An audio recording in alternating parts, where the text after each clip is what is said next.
The Film Crickets are intended for mature audiences. Any guests on the Film Crickets do not necessarily share the same opinions as the Film Crickets.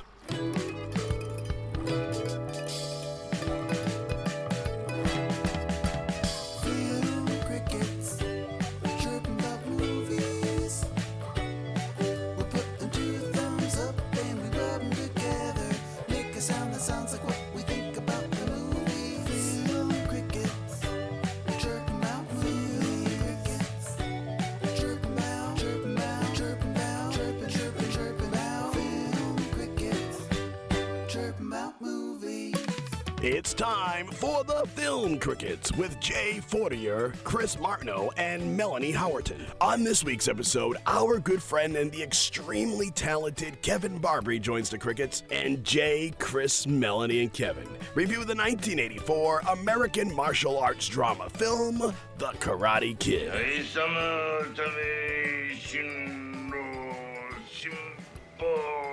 Banzai! Panama. Banzai! Panama. Banzai! Panama. Close enough. Does it stand the test of time? Let's find out. Your Film Crickets are on now. Hey, Steve, man, you gotta, this is, those are his babies when he does these things. So it's all Steve Lavoie there. No, that's great. Of course, he takes the most depressing scene and turns it into a goof. Oh, well. Welcome to the Film Crickets, everybody. My name is Jay Fortier.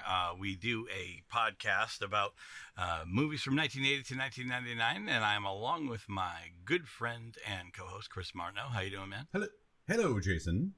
Hey. Also, along with my good friend and co-host, Melanie Howerton. How are you, Melanie? I'm good. How are you guys? Doing well. Super. Yeah, and he's back. We haven't had him with us for a while. The last time we had him on the show was Moonraker. Yeah, when I don't even know Moonraker. What is that? And I have no friends. So actually, this is it's funny. This is the second time that I've been on with you where we have talked about a movie from the 80s that featured what I feel. You guys were more about it with the other movie, Remo Williams. Yes. This one, Asian stereotypes. Mm-hmm. Yeah. Except in the other movie, we didn't actually have an Asian person playing an Asian. It was an Englishman or American. So this is the only difference in the two. If only Moonraker had some real big bad guy that was came in with the stereotypes, it's not unheard of. Yes. The guy that throws the hat. You never know. Yeah, that is true. I never really thought of that. So, can I ask, Kevin? I'm glad that you're here. By the way, go ahead, Jay. I'm sorry. No. I just want to say, it's Kevin Barbare, everybody. As I was starting to introduce them, it got lost. So I didn't want to people even though they probably heard the intro. I'm still saying it's Kevin Barbare, everybody. Hi, everybody. The very And talented. I am the only one in the group who has never seen The Karate Kid. That's all right. Crazy to me. Insane. And I was in high school when it came out, so it was after my time thing, but it was right on the cusp of, it wasn't the kind of movie that looked interesting to me. Mm-hmm. I was getting more, it was more like a teen drama looking film when I would see the trailers, so I ended up going to see the action movies or the comedies. That one didn't fit at the time what I would see, and I can't believe I've never seen it until now, but there it is. I put it out there. That's cool. Well, it happens.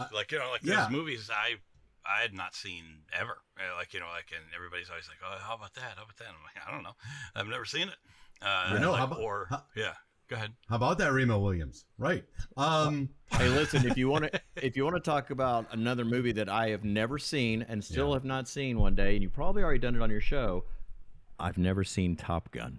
Oh, fuck Top Gun. He hates Top Gun. Fuck Top Gun. Top Gun's the worst.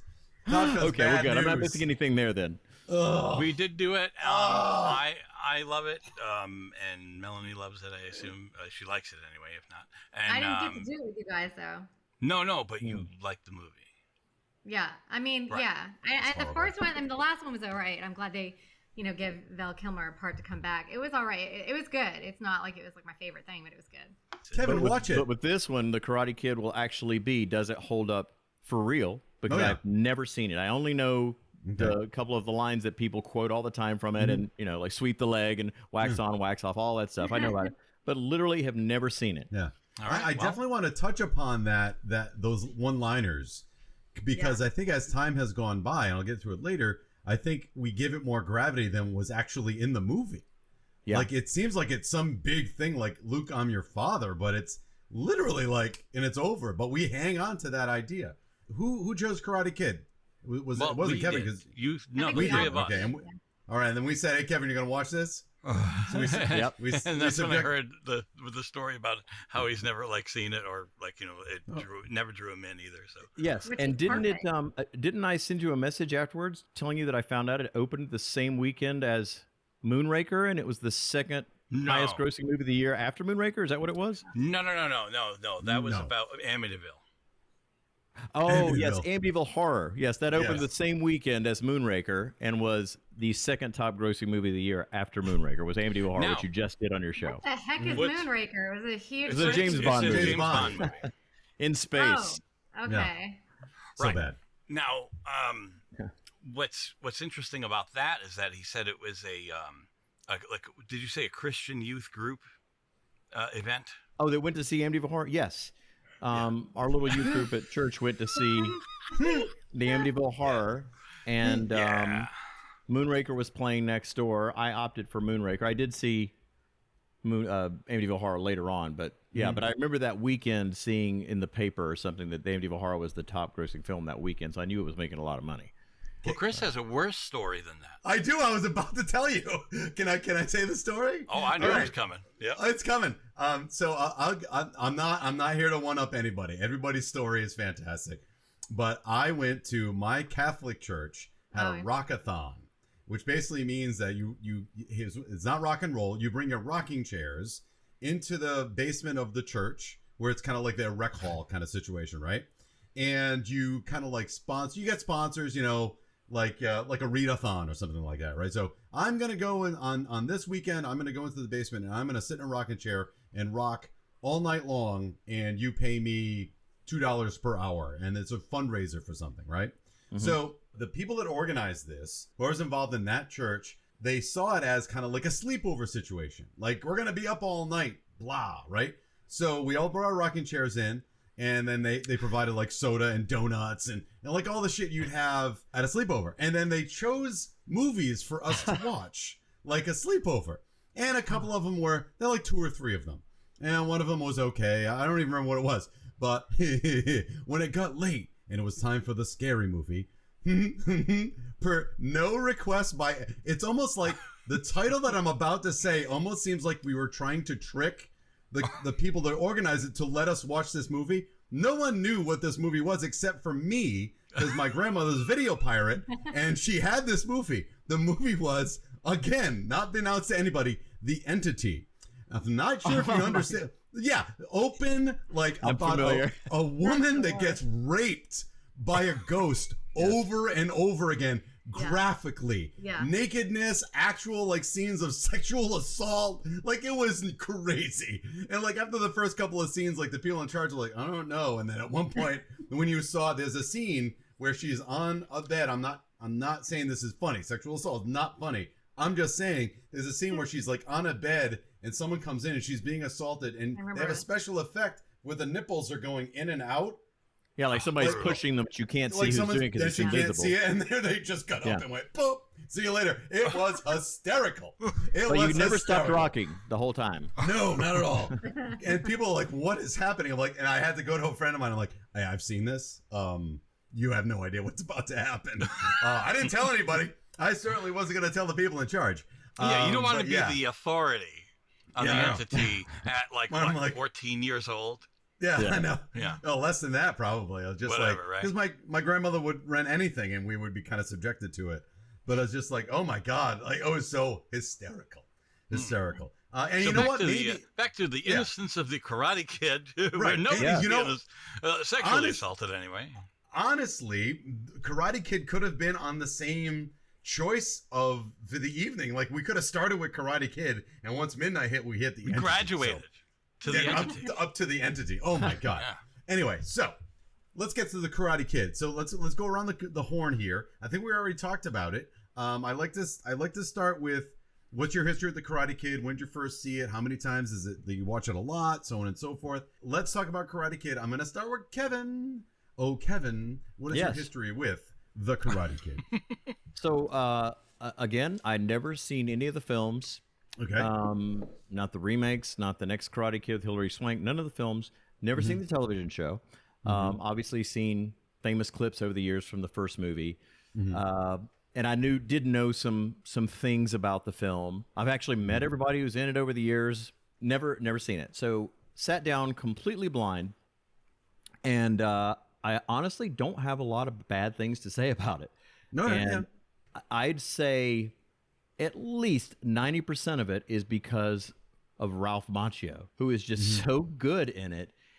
And I knew he was older than the age he was playing in the movie, but every scene he was in, he was so good, and he was so likable, and he's this cute little boy who acts like everybody did back then. And when I saw, I looked it up afterwards, and I saw he was 23 when he made this movie. Holy smokes. That that was only disappointing for one reason, which is that when I watched it, he was so good that I'm like, man, if he was this age and he was doing this good in a movie, he should have been doing great things his whole life.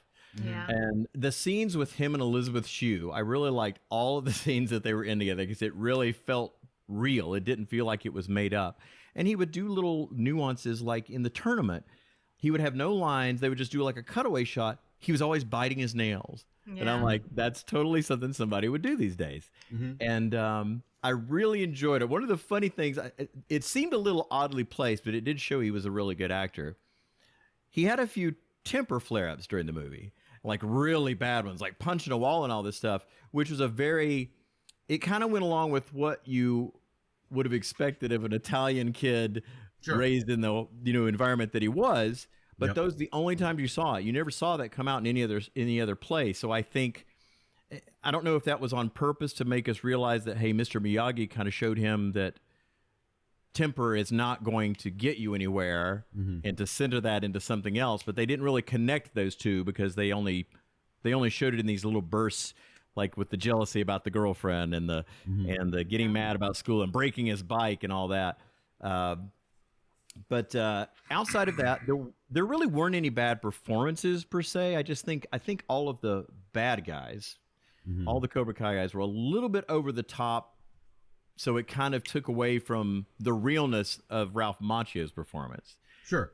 Pat Morita's stuff was all great, Mr. Miyagi, but I think that him having to do that broken accent where he just takes words and puts them into sentences, I don't think if they did that movie now, he would talk like that, because nobody really talks like that. At least not that I know. Even people who speak broken English, they wouldn't say, "You hit 1 inch here. All power here." That's not how someone would talk to somebody now. But it had a really good message. It never was boring. And as I was watching it, I also thought, this movie is a lot like a teenage version of Rocky, not realizing the same director did both films until after I watched it. And I was like, oh, well, that makes sense then. And I think that was another reason I didn't, at the time I just didn't see it. I wasn't much into anything that had to do with like sports or fighting and stuff like that. It just wasn't my go-to movie back then. That's why I never saw it. But it was really good, a lot better than I thought it would be. Now I see why people like it so much. In my opinion, the only things that don't hold up about it, people are reusing now to make things look trendy, which are like the 80s songs coming in really loud. The montages. I counted at least 3 montages. Oh, God, there's a love montage. There's a training montage. There's an inspiring montage. They love montages in the 80s. So those were in there. And then the other thing is the fact that everybody at Cobra Kai acted like they were on methamphetamines all the time. That was the only 2 things about it. The rest of it I loved. It actually made me want to see the rest of the movies, but at the same time, and this is something else I said to Melanie off the air, same time, I kind of just want to skip to the show because I'm afraid if I watch the sequels, it's going to ruin how much I loved the first one now that I've seen it.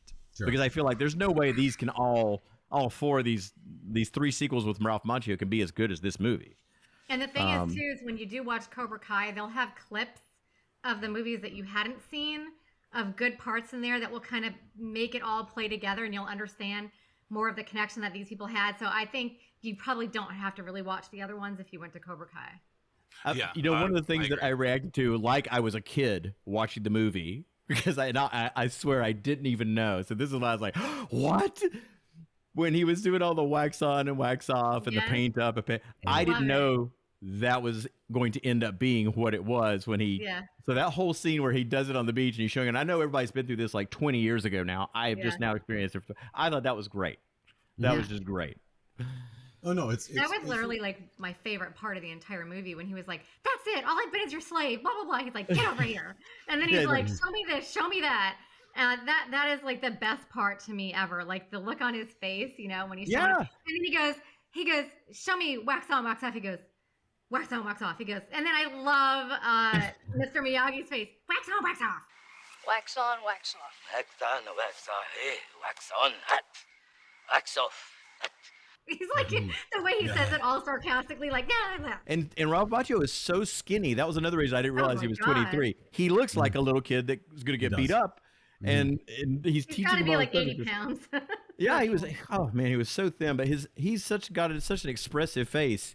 I can't reiterate enough how good Ralph Macchio was in this movie. And I was looking at his body of work after, and I'm like, outside of My Cousin Vinny and The Outsiders before The Karate Kid, Crossroads, another good movie.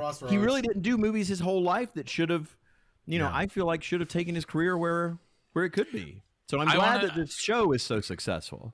I want to comment on that real quick. I think it's a couple of things.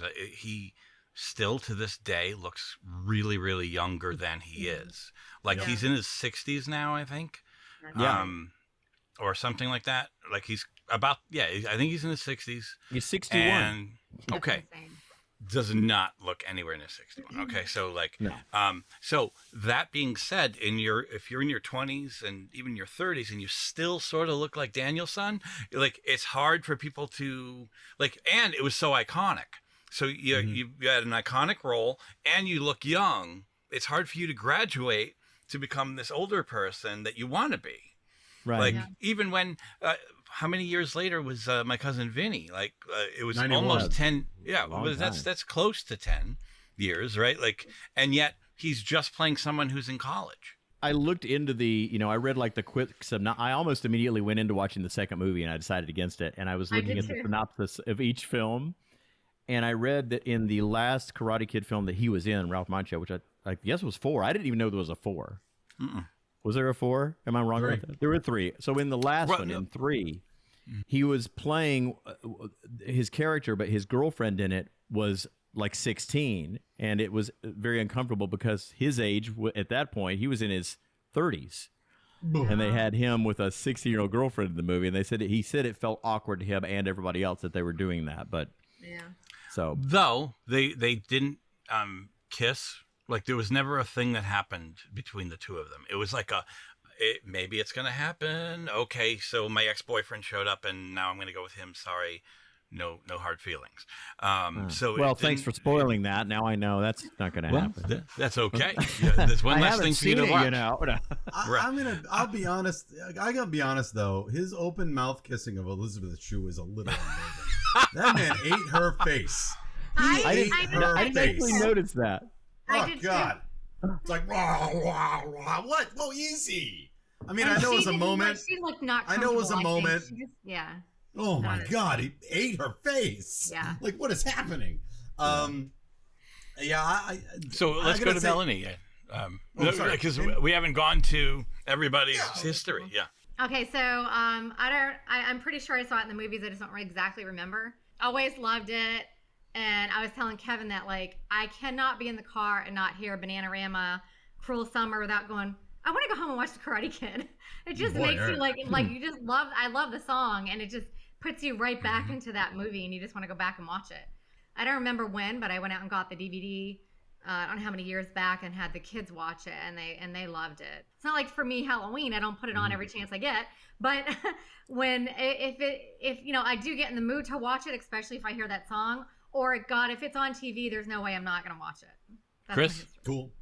Thank you. See, my deal with this is this was another pilfered, pirated copy, dubbed copy from my grandmother. It was also misspelled on the label. The Karata Kid. Really? Karata Kid. Oh, yeah. And I have mixed feelings. I watched it for the first time. I know that I liked it. I know that I having been, nerdy and bullied a bunch, watching Daniel go through his thing and eventually come out at the end does make you feel good. It does have that young person Rocky feel. It certainly is a teenager movie, not even a young adult movie. It's 14, 15, because those are the trials and tribulations of a 14 or 15-year-old. I have a mixed feeling. I kind of was pseudo not looking forward to watching this movie, not because it's not good. And I'm just, I'm going to tell you why. I'm not going to trauma dump on you. This movie and Heartbreak Ridge, Clint Eastwood movie where he plays Gunnery Sergeant Highway. If anybody hasn't seen it, it's a good movie, and so is Karate Kid. But the trouble with this, and also the other reason I don't like the song Paradise City, which is also a good song, is that my father would kind of drink a little too much and then watch Karate Kid on a loop over and over again. And it was kind of annoying. Yeah. And it's not a good memory for me, right? And it's the same with Heartbreak Ridge, and it's the same with Paradise City. So I wasn't necessarily looking stop forward. For a second.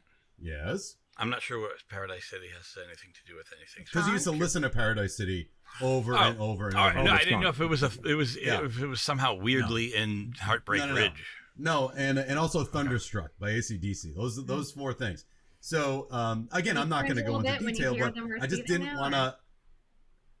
Yeah, no, it's just like I'm like, this friggin' song is the kind of thing, right?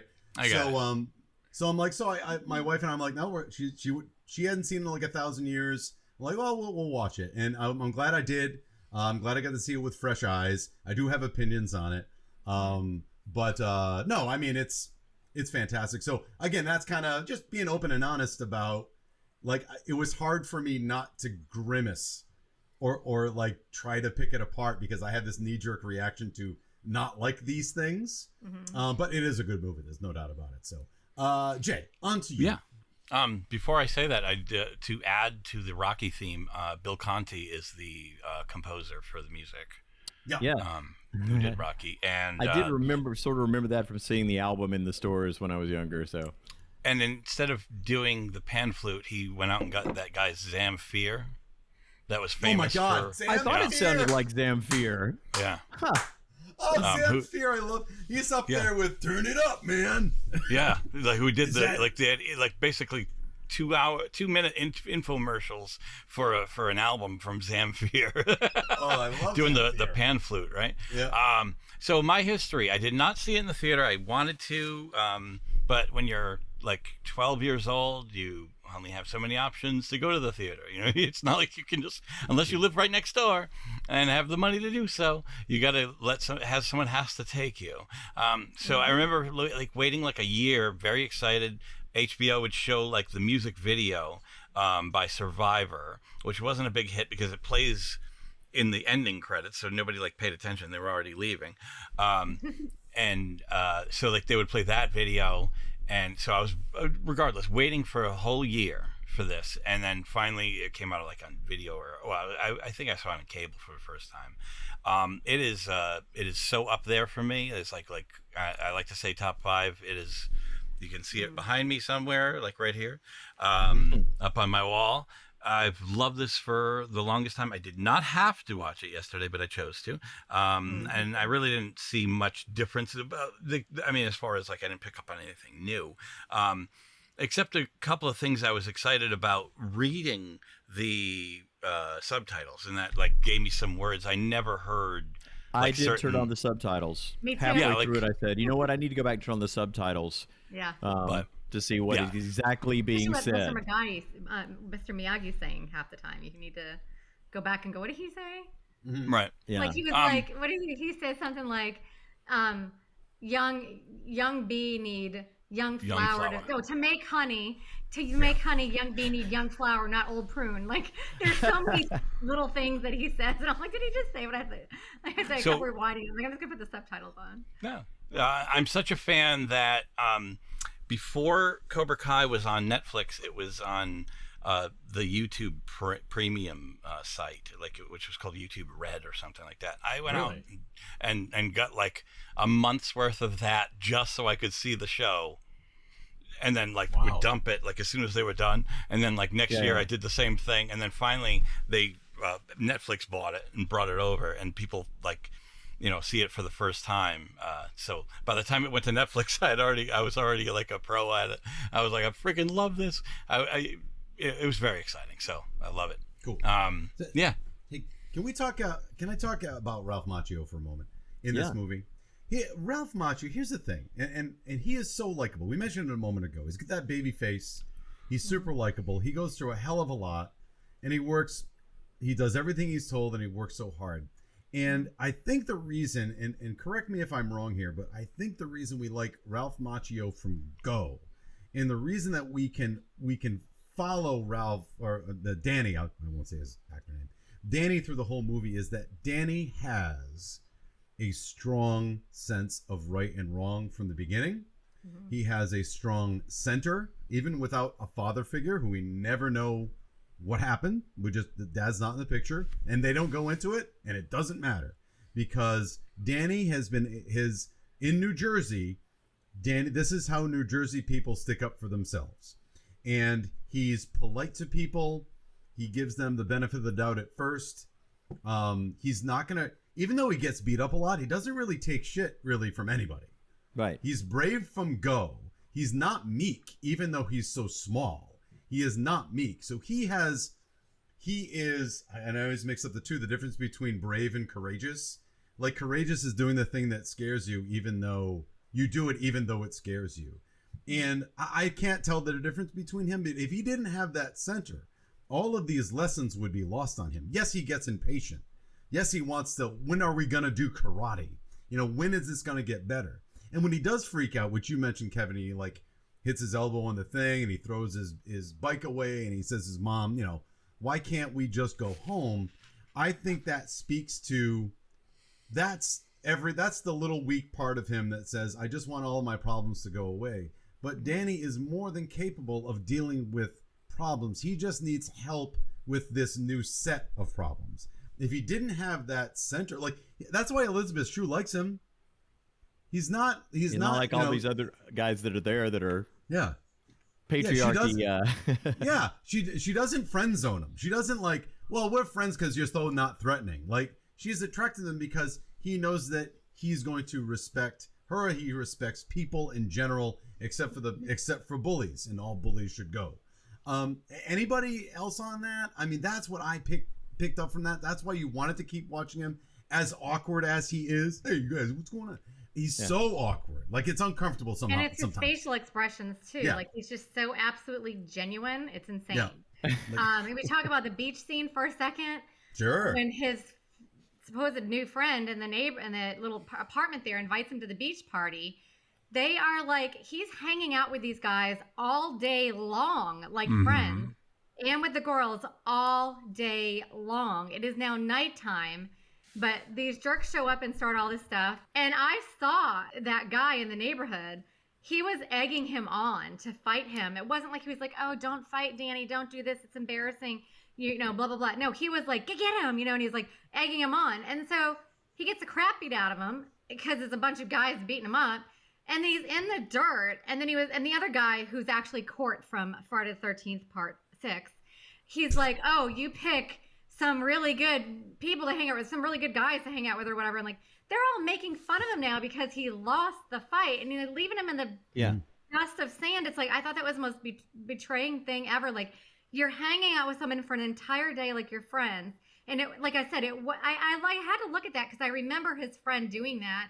And I thought, well, maybe he was pissed because he started a fight and he was embarrassing him and he didn't want him to fight. No, he was egging him on to go kick his ass. He was also egging him on that girl likes you. She's hot for you, blah, blah, blah.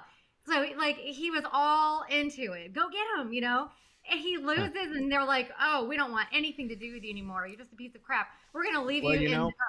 And then the girl did the same thing, not Elizabeth Shue, but her friend. Her friend. He would just leave me alone. And the girl was it's best that we just leave him alone. Really, it's best that you just leave the guy here in the dirt by himself after getting beaten up, and everyone's just going to leave him alone? Like, what if he had a concussion or whatever?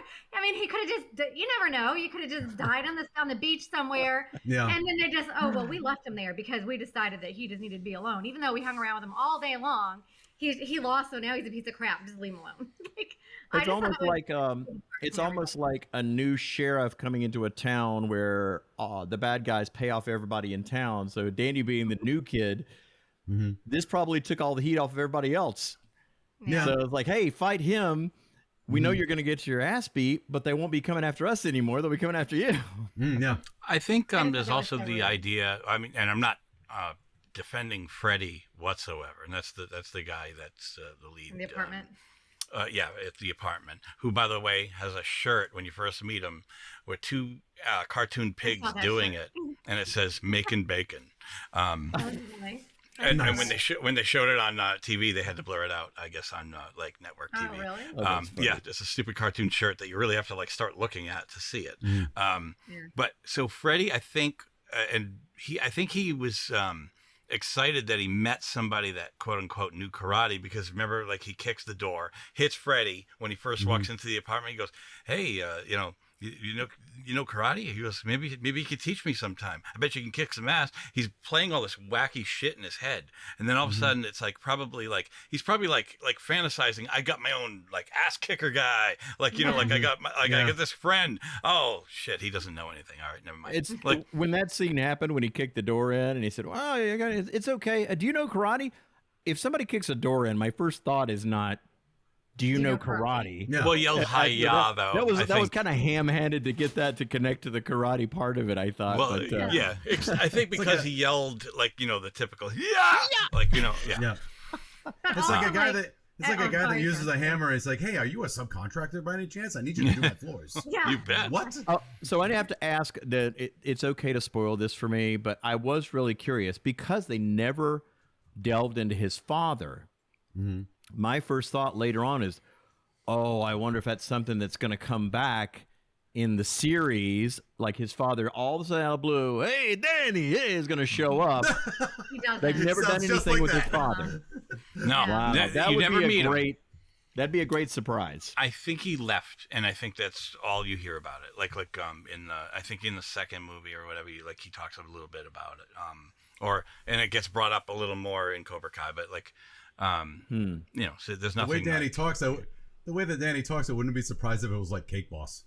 Hey, want some cake? I never understood why a bunch of guys that get together in a gang that beat the crap out of some one person, especially somebody so freaking scrawny and tiny. Yeah. How can they all think that they're so tough? Like, they're so tough. Yeah. And like, especially in the skeleton scene too, and they all do it like, again, which is another 80s movie like The Goonies, where they're gonna go like practically kill somebody and it's okay. Like, they're like pushing him off down a cliff, down a hill, and he's rolling, or kicking the ever living crap out of him until he dies. You know, it's like, and that's okay. That was like an 80s thing, but I don't understand why they all think that they're so big and tough when it's a gang of 5-on-1. Like, yeah. Right, and he's a skill. And I was thinking to myself, if this movie took place today and they made it today, the violence from the Cobra Kai guys would probably be a lot worse. Yes. This is like, I mean, that's bad stuff that they did, but I think it would have been an even more severe beatdown, or they would have done something crazy. Like, I really didn't know what happens in the movie, and I thought at any point, thinking with today's thinking, I thought the Cobra Kai guys were going to burn Miyagi's house down or something insane like that. Yeah. Because that's where I thought it was going to take. They have a crazy teacher. Okay, the crazy teacher. Yeah. And that gets shown when you see sparring and you see Bobby. Bobby. He goes after he and Lamar from Revenge of the Nerds are fighting each other like at the. Oh my God, it's Lamar. Yeah. That's right. Oh my God. Yeah. So he and Lamar are like having a moment where they are sparring. He kicks Lamar down, and then he goes, "What are you doing? Finish him. He's already on the ground." And so he teaches them, you hurt them as much as possible. His motto is and anybody who faces you is the enemy. They deserve no mercy. And I'm paraphrasing. I could do it all, but I'm not. Yeah. And they act different in front of their sensei than they do in real life, because in real life they have no problem doing the wrong thing, but when the sensei tells them to do it, they question him like, well, that's not what we should be doing, and then they're like, well, okay. It's kind of weird. You know what else was weird about that tournament? What? I really thought it was odd when Johnny, like, they wrapped up the thing with Johnny really quick after the fight was over. He comes up and gives him the trophy. He's like, hey, you're all right, kid, blah blah blah. All right, it's like, that's all it took. It's like, that didn't seem very realistic. That was so emotional, though, when he was crying and he gave him the trophy. I think he felt so bad for him about the leg thing, and then he was like, you're all right. Apparently, and I had forgotten about it, but when they show Cobra Kai, that's what I was saying, they do show clips from the movies. And apparently what happened right after that was Johnny. Oh my God, Johnny, thank you. Went out to the parking lot, and Chris almost kind of tried to beat the crap out of him, and he was being a total jerk to him for losing. That happened, I guess, in part 2. And I guess Mr. Miyagi had to stick up for Johnny. And apparently Johnny's life fell apart after that. And he ended up like a nothing. And, he didn't really have a father figure in his life either. And like, he ended up just like where Danny is now, the rich guy living in the part of town that Johnny was in. Now Johnny's living in Reseda, where Danny lived in, and he's got like nothing, and he's stuck in the 80s. He's funny as shit, but it's so like, great. It's so good. Like, and I'm sorry, I didn't want to talk about the Cobra Kai thing, but I guess it just got brought up that way because I was trying to talk about part 2. But what you love about Cobra Kai is the fact that you hated Johnny. You could kind of see in the tournament he felt bad for him. And so did Bobby after a while. You get to see Johnny's side of it, which you never even have thought of. So Johnny is basically telling Daniel, like, listen, I had a girlfriend that I was completely in love with. We were okay. We were only broken up for a few weeks. I had every intention in trying to get back together with her. I thought we were okay. And then this guy walks in to this town and is literally just taken over my life and taken over my girlfriend. Oh, that's kind of funny. It was like his whole life. It was like it turned it down. And he was talking about how much of a hard life he had at home. And like he never had a father figure. So Chris was like the closest thing to his father figure. And he was like a mean son of a bitch and taught him this and this and this. So you get to see that Johnny's life wasn't perfect. He had a hard home life, and that he really loved Elizabeth Shue, and he really thought that they were together. And this new guy comes in and ruins everything. And then he even brings up that part in the shower scene where like, I even said, my God, he is so stupid to go in there and put water on those guys. Cause I kind of had a feeling that like, they kind of would have left him alone at that point, and he started things all over again with them. And then so Johnny even talks about that. And I'm just in the bathroom, and some guy goes in there that you have to go in there and start a fight and push water all like it was all his side of things. And you were like, oh my God, it was really cool to listen to that. And Johnny is just so doofy and so funny that he steals Cobra Kai, and you are just in love with him. And the relationship that him and Danny are, like, whenever they're together, it's hysterical. Like, I don't care about the kids on the show that much. I just care about them, and it makes the show worth watching. But you don't really, like I said, you don't really have to watch the other ones to see, because they'll bring in pieces. And when they bring on a new character, and if you don't remember who they are, they'll go back to 1, 2, 3 or whatever, and they'll show you who that character was, whether it be one of the bad Cobra Kai guys or one of the lead, guys that were teaching or something. Like, they bring a lot of people back from the original movies in it, and then they'll have a clip of who they were. So can we just say that the whole point, or some of the point of the tournament, and Mr. Miyagi says it, but you don't really believe it when he says it, is like, particularly when Danny's on the stretcher and he had his knee all screwed up, and he says, win, lose doesn't matter now. Like, it doesn't matter. You fought. It doesn't, the outcome doesn't matter. The fact that you're here and you made it this far, and that you have the confidence to stand up to people in this new way, is how you have developed. And that's when Johnny gives him the trophy, even though it's half a second, and he says, you fought good, kid, whatever. He recognizes the fact that while Danny had no problem standing up for himself, he needed a little bit of help, which he got from Mr. Miyagi, and that it's not a matter of winning, it's a matter of being there and being courageous. Whereas the Cobra Kai from this film, Karate Kid, is you must win. You know what I mean? It's not good enough to be there. It's not good enough to be brave and in a ring with another person fighting that person mano a mano, which is terrifying. It's not about that. It's being in the fight, and it's saying I'll stand up for myself, and I don't care what the lumps I get along the way. Isn't that kind of the bigger message? I disagree with that. I agree with what Danny said, and what Danny said, he had to win because they were still treating him like shit up until the very freaking point that he won, and he never would have been able to hold his head high. He never would have forgiven himself for winning. It would have went right back to the way everything was, and they were treating him like shit, except for maybe Bobby because he felt bad for doing that to his leg. But they probably would have got over it real quick and been jerks again. And Steve McQueen's son there, Chad, what was his name in it? Dutch. Steve McQueen's son. Yeah. Nice. What was his name? He was it's Dutch. such a jerk. Dutch. He kind of had that Kiefer Sutherland vibe. He was such a jerk. He hated him from the minute. They never would have let him live it down that he lost. I think he had to win. But that's not what Pat Morita is teaching him. That's not what Mr. Miyagi is teaching him. Right. So do we not believe? Wait, are you telling me I shouldn't believe Mr. Miyagi? I'm telling you, he doesn't understand what it's like to be a teenage kid that's getting picked on. And I don't know. Right back to the same thing. Wait a minute though. He's seen some shit.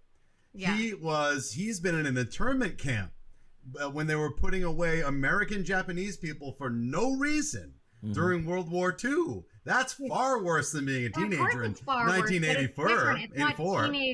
It's not teenage drama in high school. It's 100% different. You should know that. You got picked on in school. So did I. So did Jay probably. I mean, it's different.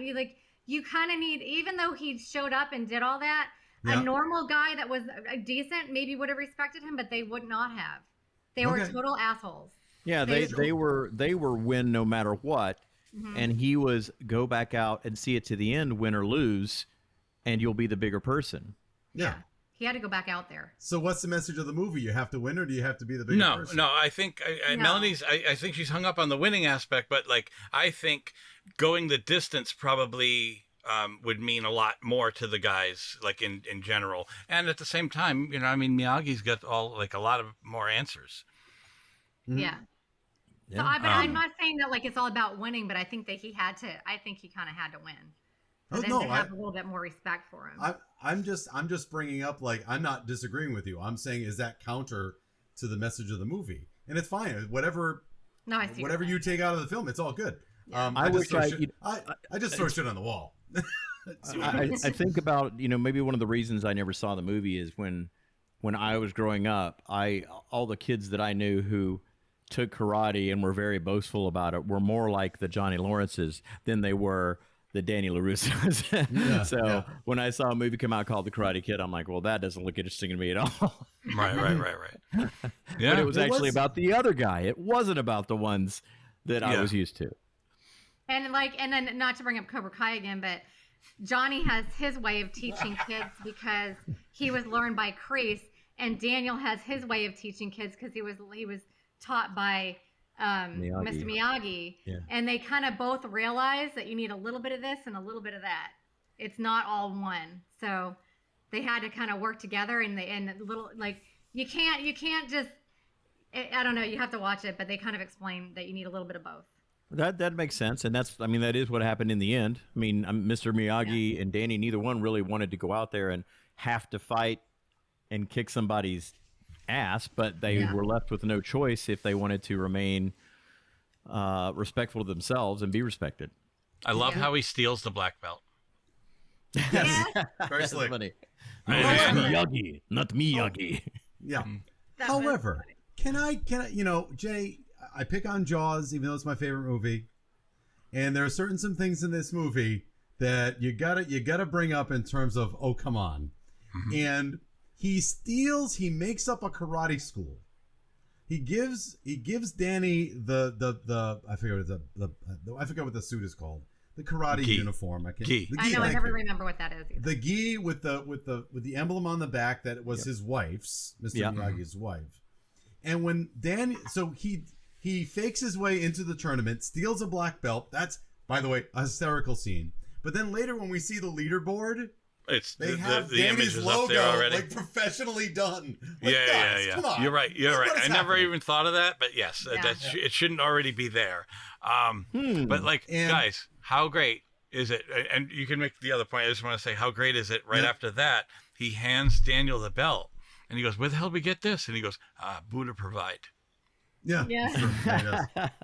Did anybody else want to go buy a bonsai tree after watching this movie for the first time when they were little and try to see if they could make a tree? It was very fun. I wanted the little thing he had around his head. So I can have it on the show today. You know, I was going to say one more thing about Pat Morita's accent, because he had no accent. He could barely speak Japanese. He had to learn Japanese for this movie.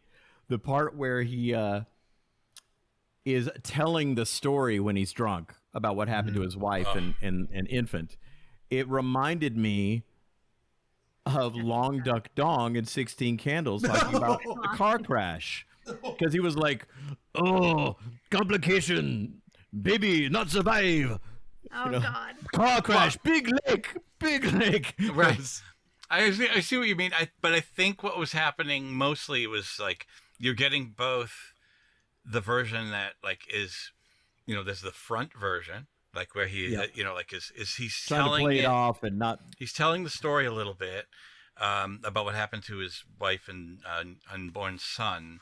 They both died during childbirth of complications at the internment camp, and no doctor came. And by the way, thanks to the subtitles, he's still like in some sort of mode because he was drinking. He was sort of happy, but you could still, like he was drunk, and he even offers Daniel a drink. That's how drunk he was. I watched the scene twice, and I noticed that each time he would make Danny take a drink and he'd take a drink, he'd get deeper into the story. Like he was preparing himself to tell him in the way that he could. Yep. Well, yeah, but he was sort of happy, kind of, or at least playing it, because he was singing, and then, "Oh, hey, Daniel, come inside." Like he was kind of messed up, but it almost like the truth really, really came out when he started to fully tell the story. When Sergeant Miyagi, yes sir, and he was doing that whole thing about then he starts. I killed lots of Germans. Yeah. And the moment he starts to say wife, son, complications, he could not hold it any longer, and then just sobbed his way into bed. And then Daniel read the thing, so in case you didn't hear anything he just said right there, here it is in plain English. And also I do love that moment because he tucks him into bed, reads it, blows out the candle, turns and bows to his master. Yep. I think if that were made today, it would have been a little more direct. He still would have been drunk, would have been more like, "I killed all these Germans for you, and you couldn't have a doctor here to save my wife and child because I'm Japanese." Which was what I was piecing together from his story, because he said, "I killed lots of Germans today." Well, we have bad news. We couldn't get a doctor here for your wife and child, and they died. I'll say this, and when I saw this as a young person, one of the many times, and this scene would come up, it was lost on me. I had no idea why he was sad, because I didn't know. Understand. I did not know on that, and I hadn't. Well, he is difficult to understand. And now when I saw it this time, learning the history of the internment camps due to FDR's decision to round them all up, it's terrible. It had no weight for me. I'm just like, why is he? I had no idea. I just knew he was sad. And so when I finally watched it this time, knowing the context of World War II and actually, read some history, I'm like, oh, that's another thing. The internment camps were bad, but, now we're getting a little more context. And not that I didn't know, not that I didn't think it was bad, but I'm just saying, here is an individual story of the horrors and the atrocities that Americans put upon Americans during this time. And basically I'm just saying that scene confused me. I wanted to see more karate, but now I want to see less karate and more scenes like that. Well, I think Pat Morita did a super job. He got an Oscar nomination because of that scene. Yeah, he did. They were going to cut that scene. Really? All right. They were going to cut it. They thought it slowed down the film, and now they look back and said that's probably what got him the Oscar for that. And about his accent, he said he learned how to do that accent by watching his uncle, because his uncle talks just like that. also keep in mind, my wife brought this up too. We were talking about after, is that whenever Daniel asks him, "Where did you learn to do that?" he always says, "Father." Right? Yeah. He says from his father. And maybe that's when it's really no stretch of the imagination is that his hope of being a father was cut short in the internment camp. Oh yeah, and definitely. now Daniel is finally he learned something from his father, and now he can pass it on finally to somebody else, even if it's some bizarre context of winning a tournament. Which did he really think he was going to win? No, did Pat nobody Morita did. really think he was going to No. win? I didn't think so. No, because he says Yeah. he about says survival. you're lucky you'll survive. In the middle of it, and he goes like, I forget what he says. Like, he goes, who knew I'd make it this far? He goes, I had the same thoughts. But he also said earlier in the movie that man who catch fly with chopstick can do anything. Right. True. Very prescient. You begin to luck. I think Mr. Miyagi needed him in his life. Oh, He didn't vice have a versa. family, he didn't have anything. Both. They both, yeah, for sure. Mm-hmm. They both but they both have a best friend and a family now. It's part of the family. Well, yeah, Daniel didn't have a dad anymore. So he needed a father, and then he needed a son. It was a perfect match. Mm-hmm. Yeah. I think one of the sweetest parts was when he made him that birthday cake. I thought that was so sweet. And then, not only like when he gave him the car and he was just sitting there like talking to him about the car. He's such a sweetheart. Like, guys, it's just the sweetest thing ever. On that same note, Melanie. So Daniel goes, "Oh shoot, I'm late. I'm supposed to be there for my mom. She was supposed to make me this cake, and I wasn't even supposed to know about it. Sorry. Well, all right, here's your car." And I'm summarizing, but yeah, here's a brand new car. Yeah, and here's a car. All right, right. No, but after that, he doesn't go home. Where does he go? He goes to golf and stuff.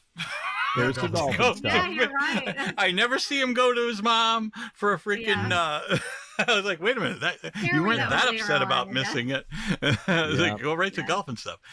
Hey, and did you Mr. think Miyagi ever fix the faucet in the kitchen? I mean, he did actually. Yeah, sort of. Oh, well, no, but question, guys. He saw his eye. He saw his black eye, and he goes, "What happened here?" And he said, "I fell off my bike." He goes, "How come no hurt hand?" Yeah. And then he was just like, "Don't talk like." Well, guys, I have a question because like this part always like it's always like how in movies nobody ever talks to each other when it comes to strife. Like when they're upset, there's no communication whatsoever. So I'm not going to tell you the story, and I'm now going to be mad at you, and we're going to be mad at each other. Nobody knows why we're mad. Oh yeah. Don't you find that a little like over the top when he goes to see her at golf and stuff, and she's so mad at him because of like the fact that like I have trouble understanding why she's mad at him. Yeah, I did too. I couldn't figure that. I knew why he was mad at her. Yeah. But all she saw was him getting knocked over and everybody laughing at him when she had just got kissed by Johnny. And I guess the point, my only thing I can glean from that is the fact that he never like checked in with her to say, hey, like what's up? Like, like here's the story. He left and he assumed that she was with him. No, that type of thing. She was supposed to meet him outside the party, and he never showed up. And was she supposed to be mad at him for that? Because she did see him. Yeah, that was wacky. I had a wacky. feeling that maybe she tried to call him after that and was trying to get a hold of him to see if he was okay or something, and he ignored her or something. It was just kind of. I think know. they dropped the ball a little bit there because like it's like why is she so damn mad at him? Like he launches into kind of douchey boyfriend mode. Oh yeah. Whenever he gets confrontational, he's like, "What? You gonna go hang out with your friends with the nice cars instead of the guy with the crappy car now? Is that what kind of person you are?" Yeah, and he was like, "I don't care what you do. You can do whatever you want." She's like, "I don't want to." Like, I don't care if you go or not. Like that was just weird. And that's the moment whenever my students say, "Wouldn't you want to be younger again, Mr. Martin?" I'm like, "No fucking way. I love the age I'm at because then I'd have to date 15 and." When I was 15 and have to deal with all that bullshit, I'm like, I'd rather just be old and curmudgeon-y and not have to deal with that ever again. This is how I am. You don't like it. I don't care. Whatever. Don't talk to me. It's fine. Like, that's why, like, that's what I mean. Like, being young sucks. And this is just another example of why being young sucks. Hey, let me tell you. It would suck a lot less if we all had a place like golf and stuff in our neighborhood. Agreed. I know. Agreed. I thought that was the coolest thing ever when I was younger. I'm like, where is this place I want to go? Yeah. By the way, that water must be like on fire because everyone else has got coats on and those people are swimming. It's like that freaking better be some warm water, but you still have to go upstairs. Right. So, but here's about the tournament. Everybody, for the most part, even if you haven't seen it, you've seen the crane kick. If you look in the crowd, how do you not see that coming? How do you not see? Well, no, I get it. But if you look in the crowd, you can see Elizabeth, Allie's friends are cheering for Daniel, and so is Freddie, the guy that said, like the kid at the beginning that turned on him at the beach. They're all cheering for Danny. It's like, oh yeah, he's good. We accept him now. He's good at something. Yeah. It's the weirdest thing. Like they were kind of snotty at first, and I don't know. I think that they didn't accept him for really who he was at first. No, well, he's not rich. It's an '80s trope of it's like the end of Can't Buy Me Love. The slow clap at the end when, oh, good job. Like, oh, that you're cool. Now that you can do it, we're on your side. Get the hell out of here. I hated it's pretty funny her friend with the brown hair. And all you're supposed snotty faces she was constantly making. She was in the car laughing as they drove away at golf and stuff. She was like, just every single thing she said, she had that nasty, disgusting face. It was just, she always made this snotty face. Can't you take a hat? Yeah, like everything she said had to be this snotty face, and she was such an asshole. I hated her, and I hated Tommy and Dutch. They were apparently Dutch. Oh yeah, her Chad McQueen's son. Oof. They said he was really hard to work with during filming, and then also he admitted later on that he actually I don't know why the producer did this. I think it was kind of mean, but he kept the Cobra Kai guys on. I didn't write this down, but I wrote it in my notes, but not in the trivia, but he kept them separately because he thought it would be cooler for them to be able to pick on him if they didn't really have a relationship with him. So they kept all the Cobra Kai guys together, and they said they felt like they were in some sort of like a gang. And then Ralph Macchio was over by himself. He even thought he didn't even feel comfortable eating lunch with them because they were always picking on him in real life. Danny wasn't as bad. Not Johnny. I mean, William. What's his name? Zabka. He wasn't as bad, but Chad McQueen. He said he was never said anything nice to him. If he said anything to him, it was really mean. They treated him like shit the whole movie.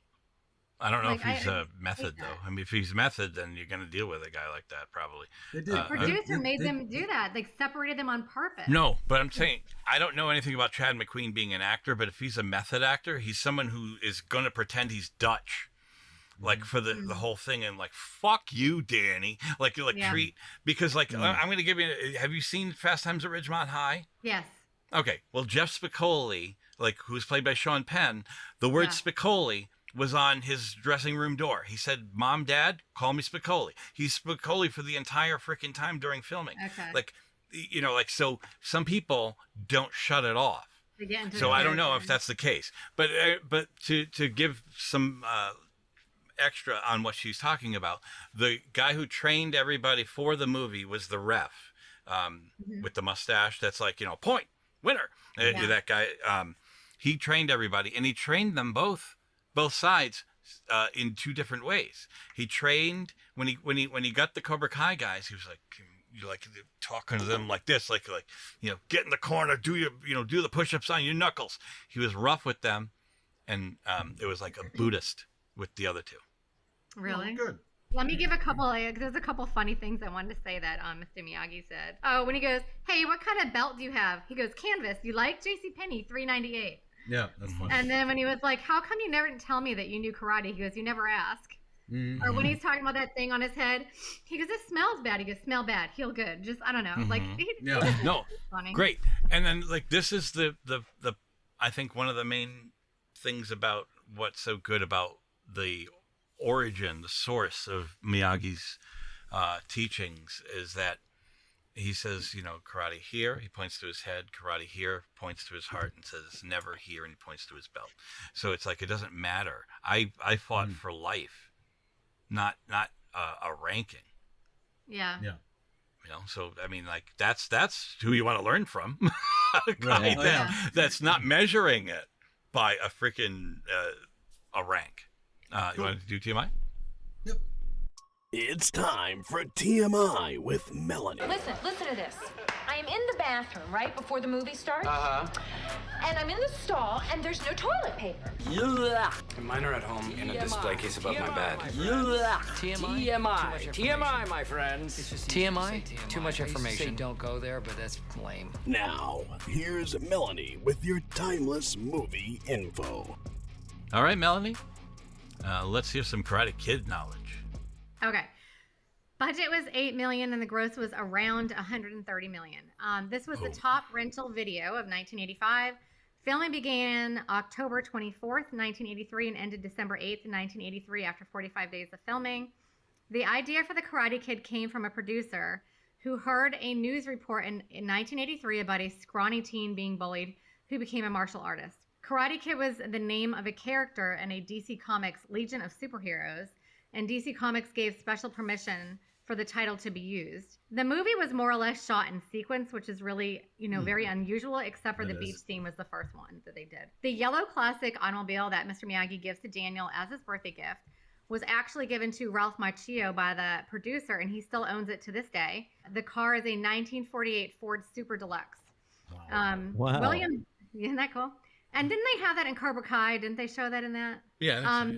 Yeah, William Zabka still owns the red leather jacket that he wears in the film. Elizabeth Shue interrupted her studies at Harvard to be in this movie, and that is why she was not in part 2, because she was going to Harvard. Ralph Macchio named his real-life son Daniel. Pat Morita himself designed the bonsai logo that was sewn onto Daniel's karate uniform. In the opening scene, the kids chasing the car down the street waving goodbye were all from that actual neighborhood. They were hanging around the set so much and interfering with the shoot that the director offered to put them in the movie if they would just leave them alone.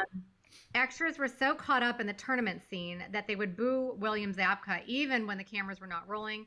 Zabka's mom was in the crowd and she kept trying to tell people he's actually a very nice person. No. He was also the only teenager out of all of these teen characters. They were all in their 20s, except for him. He was 18. According to William Zabka, the character he portrays still irks many people, and some have tried to start fights with him. He has to convince them that the role was specifically written like this for this movie. I'm sure they feel different now if they actually watch Cobra Kai because he's so lovable in that. William Zabka, Ralph Macchio, and Martin Kove are all really good friends in real life. William Zabka came up with the loose backstory for Johnny Lawrence's character. In order to get a feel for the character, he states in the commentary that he envisioned Johnny as having no father and that Kreese is the closest thing to a father figure that he's had in his life. He also kind of talked about this in the series Cobra Kai. The referee, you mentioned this, in the finale match was Pat E. Johnson, a karate expert and a former student of Chuck Norris. He instructed many movie stars in karate. William Zabka had no karate experience prior to being cast in this film. However, he was an accomplished wrestler. He continued to learn karate after the movie and got his second degree green belt. Although they play mother and son, I don't know how to say her name, Randy Heller? Yeah, she's only 14 years older than Ralph Macchio. The skeleton fight scene took numerous takes because the actors complained that Pat Morita's stunt double was hitting them too hard. So cool. he told the director, if I can just use my own students, we can get this shot done in one take. So they let him use his own students, disguised as these guys. And the director agreed to do it, and they did it in like one take. And then one of the doubles in there is actually a descendant of the legendary King of the Frontier, Davy Crockett. Cool. There's a rumor that Kyle Eastwood auditioned for the role of Daniel, and when he failed to get the part, his father, Clint Eastwood, banned all Coca-Cola products from all sets of his movies because Columbia Studios was owned by Coca-Cola at the time. Wow. That sounds rational. Very. He's going to take down Coke with that. Yeah. They're going to go bankrupt. And then You're the Best was originally written for Rocky III, 1982, which explains the lyric, history repeats itself. The song had been rejected in favor of Survivor's Eye of the Tiger, and actually Survivor also performed the theme song, The Moment of Truth, for the Karate Kid. And I talked about Cruel Summer by Bananarama. Love that. You have something, Jay? Yeah. Joe Bean Esposito is the guy who does that song, You're the Best. And he was actually a guitarist or a bass player. I know it's a guitar, but one of those for Elvis Presley. Wow, really? Mm-hmm. That's pretty cool. I would say, like, early... regardless, I can use that as a reference. I worked for Elvis, just so you know. Yeah. Have you heard of him? Elvis. Yeah. Oh, really? All right. Tom Hanks taught him how to dance. Yeah, that's right. That's right. Yeah. Okay. In early drafts of the screenplay, Daniel's last name was actually Weber, not LaRusso, but it was changed to give the character more Italian roots once Ralph Macchio was cast. While many seem to recall the headband that both Mr. Biaggi and Daniel wear as having a red rising sun on the front, it's actually a blue flower. And you know what's so funny? When I read that, I was like, really?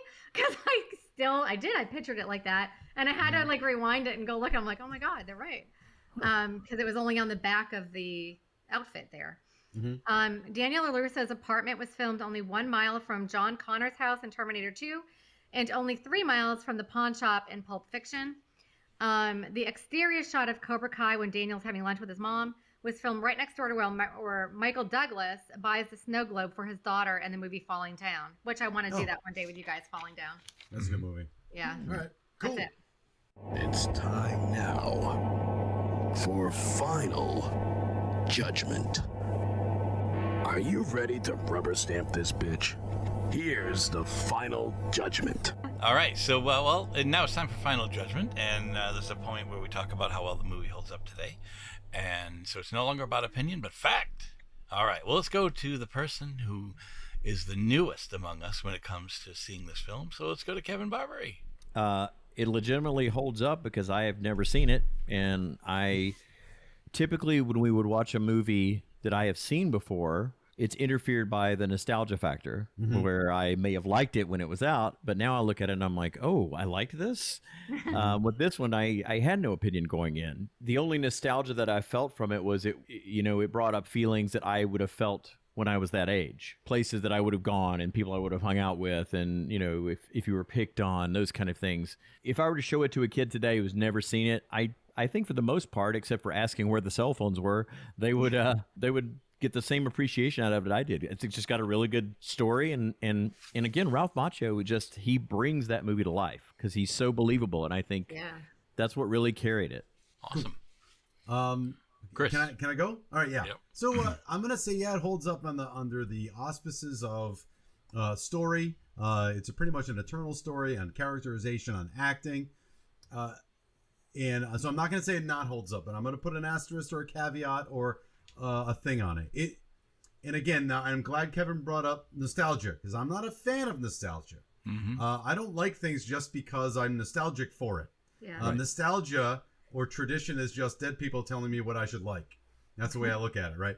So I don't just automatically go, oh, remember those 80s?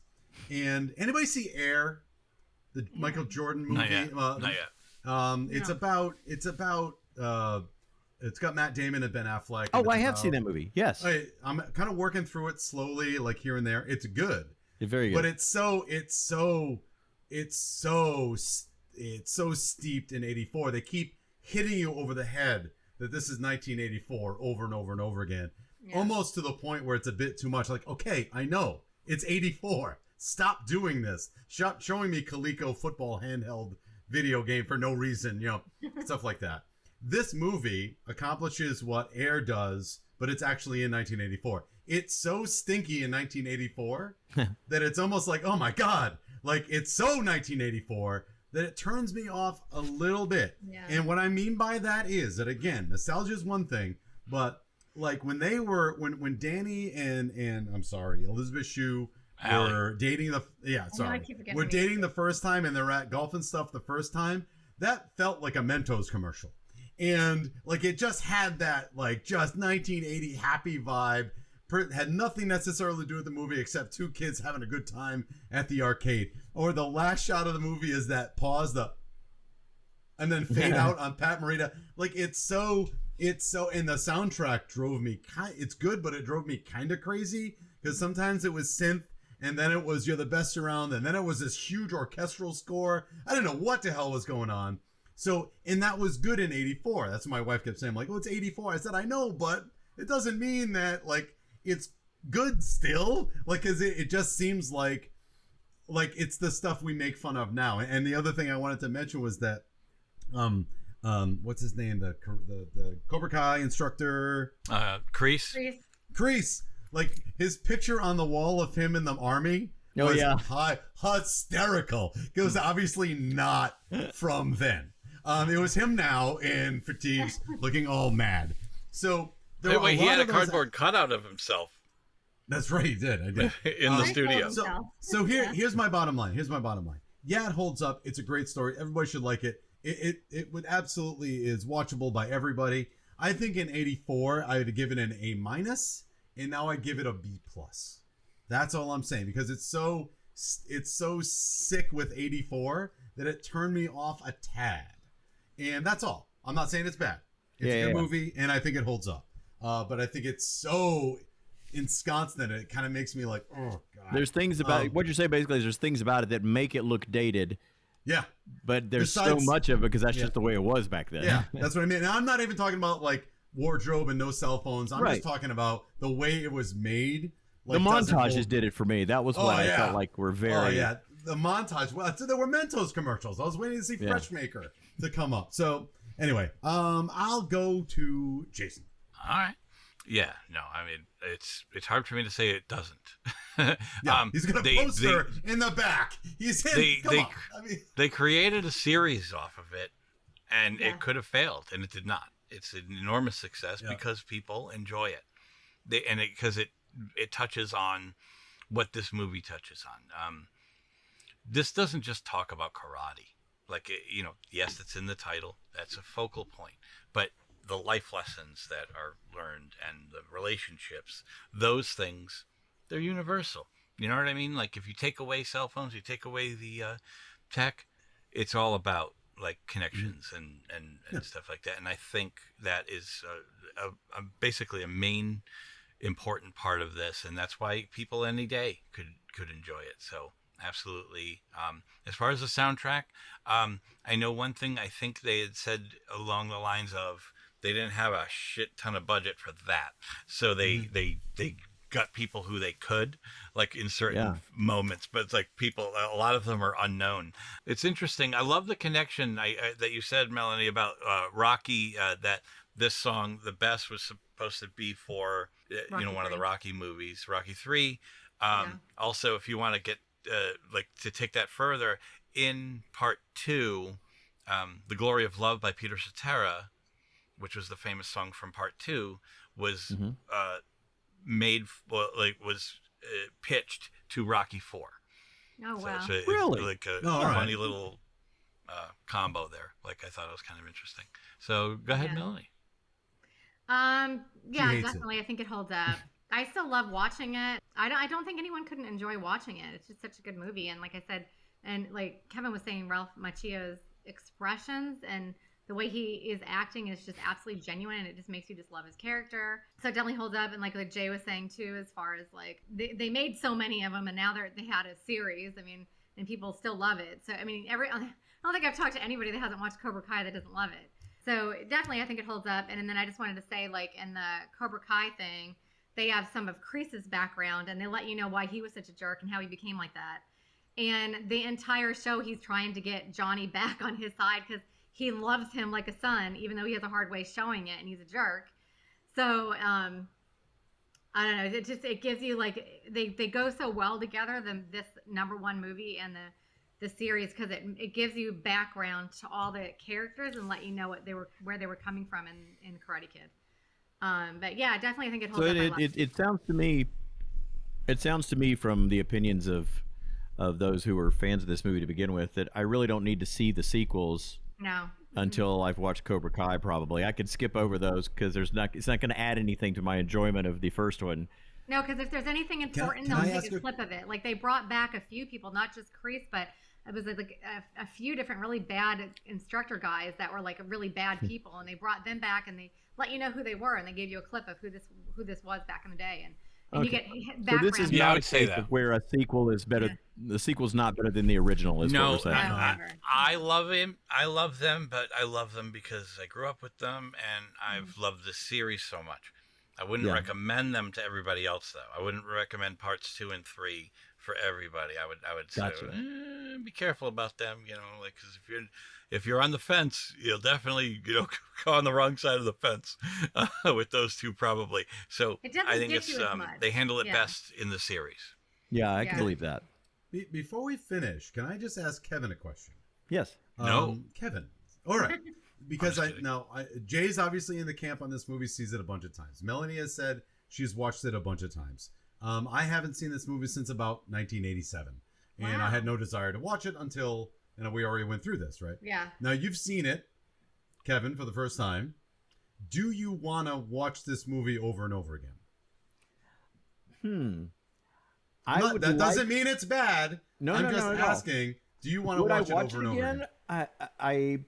When I like a movie, watching it again never matches the first experience, especially when you have no idea what's going to happen. Mm-hmm. But what does come close is showing it to somebody who's never seen it. Yeah. Okay. So I think if I were to watch it again, I'd probably say get somebody I know who hasn't seen it to watch it. And would probably enjoy it that way. So I would watch it again. I wouldn't watch it over and over again, but it's not the kind of thing I would never watch again. I would definitely watch it again, I think. Yeah, no, I understand where I'm coming from. I'm not saying like, I'm curious because I can't think of a time I would show it to somebody, and I don't know if it came on the TV if I go, oh, I got to sit down and watch this. Again, it's tough. Not saying I think you're kind of poisoned from it, though, because you have a bad memory. You have a bad memory, so even when you're hearing like the songs in it from the background, you're like, oh, it's like it's like it gives you this sick feeling because of what you went through and you couldn't stand it. I seriously doubt today's generation would watch a movie like that in the theater. It wouldn't be moving fast enough for them. No, you're right. You're right. The TikTok generation, if you're not getting right to it, they're out. It would be Danny getting knocked down and then him crane kicking the guy in the face, and that's the end of the right. And then there would be like someone in the corner going, someone in the corner. Oh. Yeah, there you go. We should do the TikTok kid.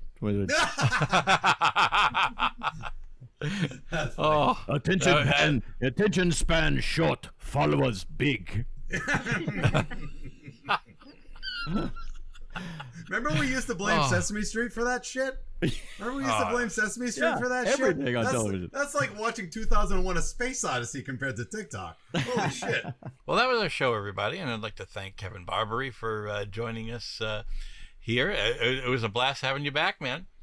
You have anything going on right now? I have to be at Golf and Stuff in 15 minutes, so we're going to wrap it up. Shine up the Ford. Do you have anything going on right now? I'm actually in the midst of talking to some people who are starting a new network that's going to be like they want to call it the next step in radio. So it won't be radio, it won't be podcasting, but a little bit of both. But taking terrestrial radio to the next level, and we'll see how that goes. They talk a good game, so we'll see what happens there. And outside of that, just doing the regular old voiceovers and hanging out. I'll visit a convention every once in a while, and that's about it. Cool. That's awesome.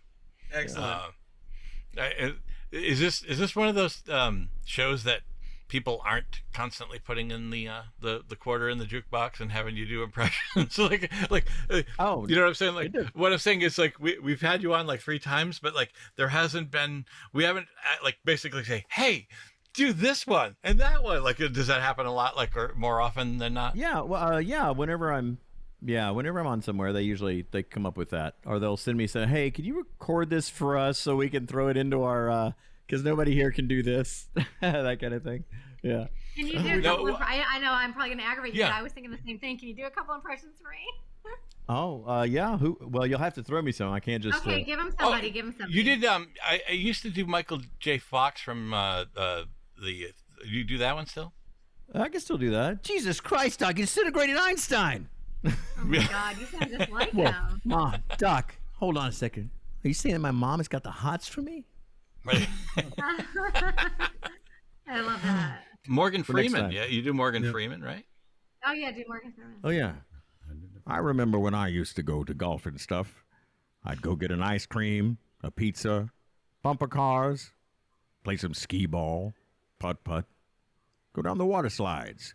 Just happen to be next to the beach so we can surf, have a bonfire, drink beer underage, go back inside and play ping pong, play pong on the video game, play Space Invaders. You name it, they had it all. Oh, right. What about Tom Hanks? Can you do Tom Hanks? Tom Hanks. What would I say is Tom Hanks? Well, son! That was pretty good. Oh, that's great, man. So, well, listen, thank you so much for joining us. It's been a blast. And, anytime. Yeah, man. I'd like to thank Steve Lavoie for doing our vocal imaging and Draco and the Malfoys for our theme music. And please help us grow by liking this video, subscribe to our channel, and hit the bell icon. And check us out on the podcast side as well, instead of YouTube, if you want to check out a deeper collection of what we did so far. And my name is Jay Fortier. On the behalf of Melanie Howerton and Chris Martineau, I'd like to thank you again for joining us here on the Film Crickets. And until next time, movies may not age like fine wine. You drink it anyway. Bye. Film Crickets, chirp about movies.